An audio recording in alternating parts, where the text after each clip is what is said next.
Герой не гибнет, умирая. История жизни одного из них, а именно герой России Ахмеда Катиева, стала победителем всероссийского конкурса «Моя отчизна», организованного Академией народной энциклопедии. В своей работе директор Дома культуры Ваха Катиев описал жизнь героя, его службу и погибель. Из 75 конкурсантов со всей страны Ваха Катиев оказался в десятке лучших.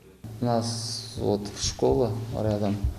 Там тоже был материал, также в библиотеке. Тем более Ахмед Максимович наш житель, герой России. Так-то проблем не было такова, чтобы... Как долго писали работу? День-два собрали, перепечатали все и сразу же отправили. Какие итоги? Через 2-3 дня они вышли с нами на связь, сказали, что мы выиграли. Это было, конечно, очень приятно. Первое место заняли. Директором сельского дома культуры Ваха Катиев стал 2 года назад. При его руководстве открылись несколько новых кружков, и теперь их 6. В обновленном 2018 году ДК дети учатся танцам, вязанию, актерскому мастерству и пению. Как раз сейчас одна из вокалисток готовится к участию в республиканском песенном конкурсе, посвященном Дню Победы.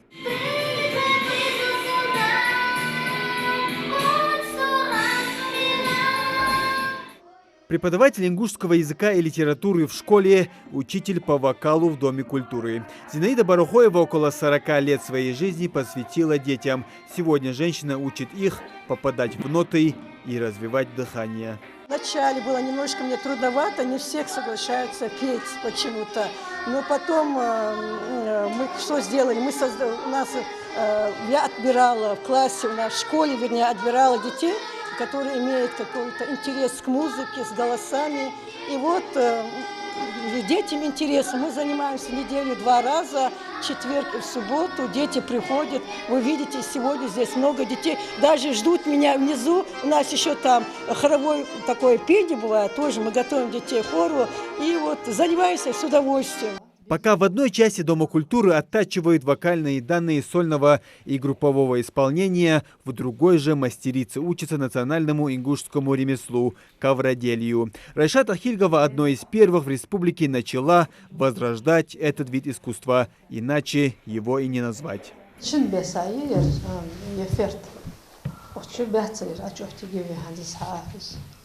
Долгое время ингушское ковроделие было забыто, а раньше каждая девушка должна была знать секреты этого дела. Более того, выходя замуж, невесты собственноручно шили себе и будущему свекру по ковру. На них обычно рисовали родовой орнамент, чтобы знали, из какого тейпа пришла невеста. Традиция эта осталась и до сих пор. Вот только ковры не шьют, а покупают.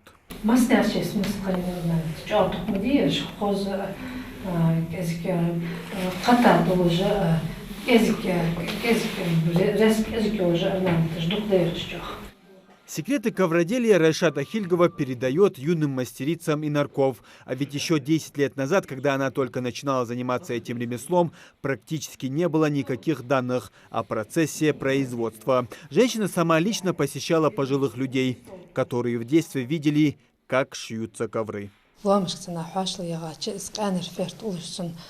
Подвал оливицох тапчант улуш баргейнас жог тиг халб дацре жог хоз наха халха нақиолж хаммаханир тигич фудорха тахцац гарчож барден арнамтж бардеч хал пеншт хати пеншт гудар хат киншкешт цана губяха дуахкж арнамтж масна баргн гуривен حلقة كأنر دقير نتيجة فرت حياة خوش قالناخ مخبيش صغانر برجوي مارك قالناخ حيج فدار حق فرت أمش كذلك يجي أمي سي أما تأخلته بيز شدابل سين تأبل هم خص هم دقير اشتدايو لنرسو. Необычное хобби со временем стало для Райшата Хильговой способом заработка. В республике немного мастериц ковроделья, в отличие от людей, которые хотят приобрести эти изделия. Ведь из войлока делают не только ковры, но и создают картины, шьют одежду. И это дело не только пища для души, но и идея для бизнеса. А сегодняшние стежки – это первые шаги к этому. Так что этим горянкам есть над чем задуматься. Муслим Ганиев, Хасмагбет Майсигов, Новости 24.